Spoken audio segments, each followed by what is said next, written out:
Longworth, and welcome to another edition of Triad Today. Coming up later on, our infamous roundtable convenes. We'll tackle a lot of important issues, so stay tuned for that. Between now and then, some great topics and guests coming your way. We'll have a lovely lady from Inmar and that great company talking about things they're doing to help empower girls. We'll also check in and see what's going on at the High Point Furniture Market, and we'll check with the good folks at Wake Forest Baptist Medical Center to talk about an interesting program they're doing to provide trainers, athletic trainers, for the school system, athletes. It's a great program and can do a lot toward injury prevention as well. We'll get to all that. But first, I want to turn our attention to kids and to a very special guest who's never been here before. We're so glad to get him here. On my right, Brett Loftus is CEO of Cross North School and Children's Home. Welcome, sir. Thank you, Jim. Good to see you. Be here. If you don't mind, I'm going to make this a little longer first question, okay, because we've never met before. I'm a Winston-Salem boy, yeah, and a lot of us who grew up in this area know of the great reputation of Children's Home. I'm just going to say Children's Home, yeah, along Renolda Road, the farm and the beautiful landscape. But a lot of us may not have been as familiar with Cross North. Right. And so on your title on screen, the way I introduced you, says CEO Cross North. So just give us a brief thing of what Cross North is, who Cross North is, and how you're involved with that, with the home. Awesome. Cross North School was started in 1913 by two missionary doctors who were providing medical care in the mountainous region of Avery County and around when there were no schools and no paved roads. So they provided medical care on horseback. And pretty soon decided the kids needed a school, so they started a school for rural mountain children, and has been operating consistently since 1913, wow, providing an education for kids who don't have opportunity otherwise. And then you got involved in taking over the children's home and school and children's home not too long ago. Yeah, not too long ago. And Cross North has a history of also serving kids who were abandoned and abused, kids that used to call orphans, or now most of our kids come to us from foster care. Okay. They've been removed from their families because of abuse and neglect. Right. And that's really the history of the children's home here in this community, sure, right there on Renolda Road. Right. Now, what age children would the school and children's home accept? Do you have a range and age? We really work with kids from 0 to 26. So kids can come in. We just had a child come into one of our foster homes from the hospital. Kids can come to our campuses with their siblings. And then we work with kids even after they age out of foster care, all the way up to the age 26. Yeah, I think I was having a conversation with Holly Barrett some months ago, and she mentioned, because I was surprised that, they said, well, we don't want to break up families either. That's so right. If you have a 5 and an 8-year-old kid and they have a 1-year-old brother or sister, we want to keep it. I just think what you do is great. Now, what services do you offer to the children? Obviously, there's a school there, so what's going on? So we have two beautiful campuses, one in Avery County, one here in Forsyth County, that serve mostly sibling groups and older children in foster care who are looking towards independent living. But we also have a full range of education services. So we provide a charter school, and here in Winston, we provide a day treatment program from kindergarten through 12th grade, right, for kids with behavioral and emotional problems to help them get transitioned back to their home school, get them stabilized. There was an email I think you sent me or Holly sent me about saying that you're in need of foster families Absolutely. And cottage parents. Which pardon the stupid question, what's a cottage parent? Sure. So the difference between a foster family and a cottage parent is a foster parent is a volunteer. So it's somebody who has a job and they have their normal house and they raise their hand and say, come, train us and certify us to be a volunteer foster family. A cottage parent is someone who makes a decision they want a career in living and working with children who've experienced trauma. And so we have professional trauma-trained parents who live on our campuses with our kids and help them heal. If I want to adopt a child, now I know there's a lot of legal things and we don't have time to go into that, but just basically, is it inappropriate if I call you or Holly or say, hey, can I come and look at the campus? And did people do that? Absolutely. We have a full-time adoptions team, and they call to our campus and we'll connect you with our adoptions team, and they'll talk to you about all the kids who are waiting to be adopted. Most people don't realize there are 2,500 kids in North Carolina right now waiting to be adopted. My Lord, I'll tell you what. Well, my hat's off to you guys and your staff, and just a lovely campus and things that you're doing for the kids. I don't want to, before we run out of time, let me make sure I put up on screen crossnor.org, crossnor.org, and that will get you to all the information that you need about this, and some nice videos on there as well. And Brett, you'll be coming back in January. We'll update folks and go from there. Thank you, Jim. Come visit us. I will. Thank you, Good sir. to see you. We'll be right back after this. Triad Today, and I am so glad we have this very lovely lady with us. She is an orthopedic surgeon. I want you to meet her right now, on my right.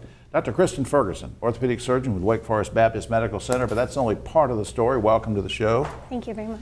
Part of the story, I say that because you're involved in something. I'm going to hold up, I know people can't read this from on air, and Lori, if we, I don't know if we can get a clip there, but it says, gear up for your best season yet, and you see sort of an athletic trainer working with a student athlete. I'm going to tell you how you can get this in a little bit and why it's important. But last fall, you formed a partnership with the Winston-Salem Forsyth County School System. And I kind of want to know what was that about and how's it involved? So this program is very exciting. We wanted to partner with Forsyth County Schools to create a program to provide access to comprehensive medical care for athletes participating in sports, for sports medicine type injuries or concussion injuries, or even health conditions that could impact their performance or how they're doing in sports. So this shows you how dumb I am. I always kind of thought that all the high schools had somebody like that around, and they didn't. I think the high schools in Forsyth County have been trying to employ the athletic trainers in the schools, but what this is trying to create a unified system where all the athletic trainers are connected, and they're also connected with physicians in a healthcare system, and they have access to all different specialties such that we can meet all the health needs of the athletes.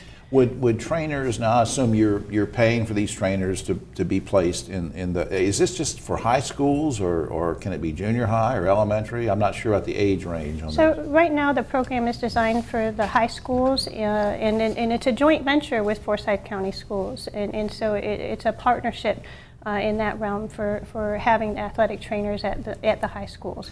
You mentioned concussions and injuries before. I'm just wondering, since, I mean, look, concussion's still a big topic on the pro level and whatever. Is that issue addressed in this program as sort of a structure so that the trainers are out there giving the kids tips, or they're at the games and they're watching very carefully, or how are we doing on that? So we've really tried to create a system where there is increased vigilance for the problem. Historically, I would say Forsyth County Schools have been really making that effort even up to this point, but now we have a unified system. We're trying to create an approach where we have uniform preseason concussion testing, so that way we're all using the same system to evaluate the kids at a baseline, such that if an injury happens, we know where the changes are and how to then use that knowledge to better treat the athlete for a concussion. Absolutely. Now, how long has this been going on, this program? So this really just started, it basically started sort of in the springtime, but really it has been up and running this football season. Well, then maybe this is a bad question to ask, but do you have any, since it's recently started, do you have any kind of feedback at all from students, from coaches, from parents? I mean, is it too soon to know that, or do you get any sense of how it's going? For the feedback that I've received, and then even just witnessing some of the communication that's been happening for both medical issues and or surgical issues and even injuries that may not need a surgery, is we've really been able to network the patients to match them with the right provider for an injury, and I think that's been highly successful. So I think the early feedback is very positive. We're all really excited about it, and I think we're starting to make a difference. And then as we learn more about it and people understand it a little bit more, I think we can make a difference with respect to education, not only to the coaches, but also to the patients and the families, and then really build some injury prevention programs moving forward as well. Absolutely. And the folks, I want you to be able to get this brochure, and you can do it by going to this website, wakehealth.edu/. I'm so illiterate with technology. Is it backslash or what is it, Brian? What do you call that? Backslash. Brian's helpful with that. The sports dash medicine. Did I get that? Hyphen. It's a medicine. Folks, don't listen to anything I have to say. Just go to the website on screen. It's up there. But seriously, this is a great booklet, and I want you to get it. And I just applaud what you're doing, Dr. Ferguson, with this. I want you to come back sometime because I want to talk about your history, about your dad and your uncle and what field they were in, and some interesting stories about that. So I hope to see you back, and you can give us some feedback on this too. Oh, it's a great program. Thank you for the opportunity. Thanks, Doc. Thank you. We'll be right back after this. Now on Triad Today, I've never had a guest on the 15 years of doing this show, a guest to tell us all about the High Point Furniture Market. Isn't that weird? But we have a guest right now that's going to do it, and he knows everything about it. On my right, let's introduce Tom Conley. He's President and CEO, High Point Market Authority. Welcome, sir. Thank you, Jim. Good to see you. Nice to see you. And all right, here's sort of a three-part question, so have at it. Okay. For folks who've never been to the furniture market, tell us what it offers. How often does it occur? And what's the size and scope of this year's market? And maybe figure in there, can anybody just wander in? Go ahead. Sure. Well, the market takes place every April and October, so it's a twice-a-year event. Those dates have changed, months have changed, days of the week have changed over the years. But we've settled on a Saturday to Wednesday time frame, although we do have buyers coming in a couple days earlier. So every April, every October in High Point, although we use hotels that reach into not only Guilford County, but also into Forsyth County and Randolph County. So we're all over the place, over 90 different hotels for Wow. the High Point market. About 75 to 80,000 people, depending on the market and on the year. And the average consumer, unfortunately, can't come, but we do have average consumers who are working with a designer who are looking to do a project, and the designer will bring them Might in invite as them a in. guest. And of course, Right. aftermarket, sometimes regular folks like me can come in and buy things that have been left Depending behind. on who owns the showroom, yes, that's absolutely right. Is the home furnishings industry still strong in this area? I know we've lost a lot of manufacturing. Is the furnishing industry itself strong? And what's the economic impact of the market? Well, the industry has gone through a lot of changes. We've seen huge consolidation at retail. And of course, years ago, we saw some manufacturing move offshore. I'm pleased to tell you that the manufacturing of upholstered goods and of accessories is strong and is getting stronger every single day. The market generates $5.38 billion worth of economic impact, and that's spread around both sales as well as tourism. Wow. Now, it wasn't just a few years ago, I can't pin it down, you would know, but a few years ago, there was a lot of talk about, oh my goodness, we're going to lose the High Point market. It's going to be just swallowed up by the Las Vegas show and all, and it didn't happen. I guess the question is, what's changed and what does the future hold? Well, I think a lot of things have changed. Number one, the folks that own the Las Vegas market came to High Point and they bought about 60% of the real estate. So our competitor became one of our colleagues, and that really helped.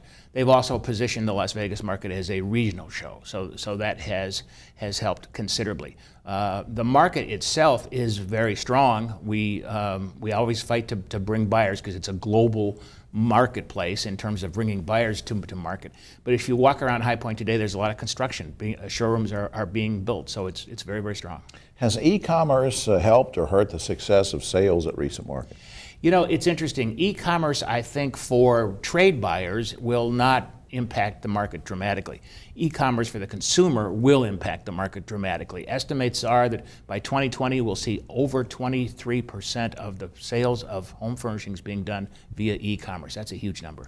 Well, and again, as Tom mentioned, folks like me, you and me, we can't just walk in there, but you can get in there if you know a buyer or designer or somebody by invitation. But the most important thing is know that there's a lot of economic impact in that area, hotels and restaurants and shops and all sorts of things that we're all going to benefit from by having them there. I think you said October 14th through 18th? Yes, sir. Is the show. For more information, of course, you can go to highpointmarket.org, highpointmarket.org. And also, we want to thank the good folks at the Business High Point Chamber of Commerce, Patrick and all the good folks over there who suggested this segment and invited Tom on. So let's get the Chamber of Commerce website up on screen as well. And so let me repeat the market one, highpointmarket.org. So anyway, Tom, thanks for all you do, and don't be a stranger. Will not. Thank Let me you. know how it comes out. Thanks. Good to see you. All right. We'll be right back after this. Triad Today, and we're always glad when we have the good folks from Inmar drop by, and this time we have a lady who is truly empowered, and she's going to tell you how she's helping to empower girls from all over the area, and let's meet her right now. Of course, our good friend Sharon Joyner-Payne. She's Executive Vice President for Corporate Communications and Great Teams Inmar, also Executive Sponsor for Inmar Empowering Women. Welcome. Hi. Good to see you. Good to see you too. Now, you know, we've had David on the show a lot. Yes. We've talked about how Inmar is, you know, have the analytics forum and the Girls on Fire robotics team, and always doing these progressive things to help kids of all ages. But you did something recently I thought was pretty cool. Tell me about it. It was our Empowering Girls Day, and it was really an exciting day. We had about 60 girls, ages 11 to 19. 11 to 19. Yes, and they filled all of our Inmar headquarters as guests of our Empowering Women's group. And it was a full day. It was focused on building self-confidence, And we did that by exploring things such as career opportunities or leadership and respect for yourself and respect for others and networking, some of those things that you need to learn about. Yeah, no, we didn't rehearse this, but I'm just curious, speaking as a senior citizen, and forgive me for this question, but let me just be play devil's advocate here. How can an 11 or 12-year-old, what would she get out of, talking with the same, the same thing that a 19-year-old would get out of? But did they all sort of, the light bulbs go off and at all ages? It did, because it is some of the same challenges and issues. And what we did is we paired each of the girls up with a NMAR leader, female leader. So they got to shadow them and see what their job was like. And also they helped them with activities, such as we helped them build a resume. Wow. And we actually taught them how to network, because that's a scary thing. Like, how do you talk to people that you don't know? Yeah. And then also we explored what are your talents and what are your passions. So it was a day really about self-awareness and also building your confidence. How is this good for NMAR? Oh, it's good for NMAR because we want to employ these girls one day. And one of the things is the studies, why we're so interested is there's actually academic studies that will say that at your younger ages, there's not a big difference between the self-esteem of boys and self-esteem of girls. But what happens is when they get to middle school, that confidence gap gets much broader. So girls start to lose their confidence and their self-esteem in middle school. So when we started our Empowering Women's group, we decided that we were going to focus on middle school girls, because we knew that unfortunately sometimes that confidence gap carries over into the workplace. And so we wanted to have programs where we could get them out of their comfort zone and conquer their fears, because if you conquer your fears, then you gain confidence, and if you have confidence, that breeds success. Absolutely. It does. And so, there's also studies that say that one of the most effective ways to build self-confidence is coaching and mentoring. So that's what we made our Empowering Girls Day about, is putting coaching and mentoring with girls to help them build their confidence. Well, they couldn't have a better role model than you, I tell you. But now, this, just to give yourself a pat on the back, this didn't just happen overnight. It might have been a Girls Empowerment Day, a big event. It took a while to put it on, right? Get it ready. It did, and it took a team. So we started talking about it probably a year in advance, started brainstorming about it, and then when we got ready to put it together, we had like 50 women come together and raise their hand because they were so excited, because they had daughters or nieces or folks that they wanted to come. And so they jumped in, did things from logistics to food to actually speaking, creating content. That's great. And planning activities. It was truly a chance to us to demonstrate our number one value, which is teamwork and positive energy. So let me put you on the spot. You going to do another one next year? Absolutely. We've already started planning, and our team is incorporating ideas that we got from the girls.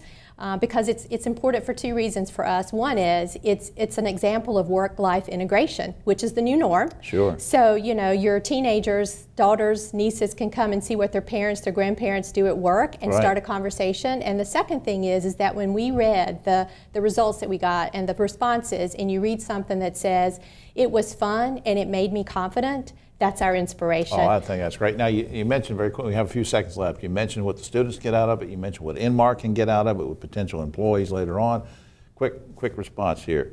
What does Sheridan, Joyner, Payne get out of it personally? I love helping girls. I love helping them be confident and inspiring them and seeing that they love making a difference in their lives. If you touch one, you can make them confident. You never know. They could be our president one day. So. Oh, wow. Or you might. Thanks for doing this. Absolutely. Thank you for having us. Yeah, up on screen. nmar.com is the website. I hope you'll check that out. And just so proud of everything you do. And tell David we said hello. I will. Thank you so much for having us. Thanks we appreciate it. Oh, yeah, you do a great job. We'll be right back after this. Try it today. Just about time for the roundtable. I want to do a few things, though. First, remember to go out and vote if your town or city is going to have an election. They have a primary election coming up on October 10th, so please do that. Greensboro, High Point, and some others are doing that. Also, Ladies' Night Out, if you're in the Lexington area, please do that. The good folks at Wake Forest Baptist Medical Center, Lexington Medical Center, sponsoring this, and it's on Thursday, October 12th. Please do that. It'll be a fun event, but also very educational, and a lot of things on breast cancer awareness. Please do that. Third thing is, this is our show number 658, which is, okay, I get that. But this show starts our 15th season on Triad Today. This is our 15th season. Yeah. Congratulations. So now to the introductions. On my right is Ogie Overman, but always on the political left. But always, not always, he doesn't have a birthday always, but he does today. So happy birthday to Ogie Overman. Oh, happy birthday. How did you know that? And he paid me to say that. And next to him is the lovely, talented executive of the year. I just made that up, but she is Ursula Dudley Oglesby, who heads up, of course, Dudley Beauty Products, Dudley Beauty Corp. And next to her is not just the sheriff of Guilford County, but a man who uses all of the Dudley products daily. Is Sheriff B.J. Barnes. Welcome, everybody. Hey, guys and gals, I want to start with a very serious topic. Don't want to replay the Las Vegas shooting. Very tragic. We know that. 59 dead, over 250 injured. But here's the question. Once and for all, and I mean it, once and for all, is Congress going to get off its collective butt and ban assault weapons and semi-automatic rifles? I know there's already been a ban under Reagan to have, it's illegal to have an automatic weapon. But is Congress going to go the next step? Ogie. It's way past time, Jim, and seriously, this infuriates me worse than anything. Every time a tragedy happens, the NRA and their minions say, well, now is not the time to bring politics into the discussion. Right. If not now, when? We say this every time. If not now, when? Put it off till it gets out of the public eye, and then don't ever talk about it. Ursula. I hope so. The American people deserve some sort of action because we keep waking up to these terrible tragedies, and truly enough is enough. Sheriff, in formulating your answer too, I also want to add that some of the conservatives are saying, look, at the very least, let's make illegal some of these modifications that people are using. Anyway, what's your stance on this? And that's exactly what happened here, is modifications made on guns that would not have fit under the assault gun ban. So the modifications is the thing that we need to be looking at. Anything further?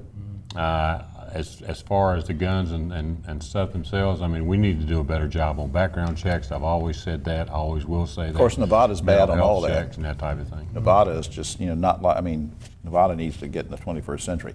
A fifth grade, changing the subject, a fifth grade teacher in South Carolina has been suspended for giving her students an assignment in which they were asked to imagine what it would be like to be a member of the KKK. Should the teacher have been suspended? Ogie. I don't know if fifth grade is a little young, but that's actually a valid topic. I think putting yourself in a person's shoes is a good learning tool. Ursula. I agree. I don't think the person should have been suspended, but I do think maybe a note should have gone home to the parents ahead of time because it is a very heavy topic. And I'm not sure that 10-year-olds are ready to deal with that sort of a heavy topic. Well, your son's a grown man now, but if he'd been in fifth grade, you would have wanted some kind of a note ahead of time. I sure would have. Sheriff. And the problem that you got is that you ask them to imagine they're in the KKK, and then are you going to suspend someone for imagining that they were not in the KKK and a member of the Civil Rights Movement? Yeah. I mean, so, you got to be fair and equitable. Yeah, I think it's another one of these things, walking another person's moccasins type thing, and I guess it does have some validity. Meanwhile, a high school in Wisconsin is requiring girls to submit a photo of their prom dress to see if school officials approve in advance. You guys okay with that rule, Ogie? No, not really. I don't think girls should have to do that. That's censorship. I mean, it's their prom. Come on. You went to some proms? Go ahead, Ursula. I think it's very sexist. If they want to have a dress code for everyone, then they should ask everyone to submit their outfits for the prom. But I think it's a little ridiculous to begin with. And that's what parents are for. They should be the ones that make those judgment calls, not the school. Well, do you think that the girl should just wear anything she wants, though, Ursula? No, I don't think they should wear anything they want, girls or boys for that matter. Yeah. But I do think, of course, there has to be some sort of guidelines. But again, I think it can't be sexist where it's just girls and boys shouldn't have to submit the same standards. I like to personally go topless to the prom. That's just me. Keeping in mind Ogie's birthday, I mean, he would have worn a zoo suit. Yeah. Ogie would have, look, you don't want to ask Ogie what he would have worn or his date. Yes. Okay, the city of Lafayette, Colorado is proposing to ban local restaurants from offering all sugary drinks to children. You okay with that ordinance if it passes, Ogie? Not really. I mean, it's kind of a free restraint of trade issue. You can't really legislate what they're going to say. Sugary drinks. Poison or, laced with drugs or something. Ursula. No, Big Brother needs to stay at home. BJ. Colorado, who legalized marijuana, is now telling us that sugar in their kids' drinks. That's right. I'm sorry, with contact highs from marijuana, they've legalized. I can't buy it. Okay, how much time we have, Brian? Brian says, well, we got so many things to get to. We'll have to do them next week. But last thing, speaking of politics and different things, elected officials, there's a St. Louis city councilwoman who wants police to publicly shame Johns as a way of curbing prostitution. Guys and gals, will public shaming stop men from seeing painted ladies? Ogie. I don't think so, and I'm not in favor of shaming judges who use that shaming tactic You don't like it? as a version. Ursula. I don't like it. No, I don't think the shaming is going to work. You don't think it's going to work at all? No. Sheriff? Waste of time. And I don't either, but I don't think it's going to work, but I think they should be charged just as well as the female. Really? You Yes. want to charge the men as they come out, They know they're breaking the- the law when they're doing it. They're paying for sex. except in Nevada? Well, Yeah. not parts of Nevada. Parts For of example, Nevada. Las Vegas, you can't. That's right. All right. Well, that's an interesting look. I appreciate all your thoughts on these things, prom dresses and whatever. What did your date wear to the prom? Do you remember? Oh yeah, I've got pictures of it. I Yeah, don't we wanna were see- kids. no, You I know, don't wanna see I- pictures. if I were going now, however, it'd be a different Yeah, story. I don't want to. No, we don't want to Got see a anything. killer outfit. What? I might wear it on TV one day. Ogie strapless. Well, that's all the time we. That's all the time we. Oh, except for this, archaeologists have unearthed what they believe to be was Paul Revere's outhouse. And that explains why he did number 1 if by land, and he did number 2 if by sea. Ursula thinks I'm in grade Well, I'm school. not coming back. That's all the time we have. We'll see you next week.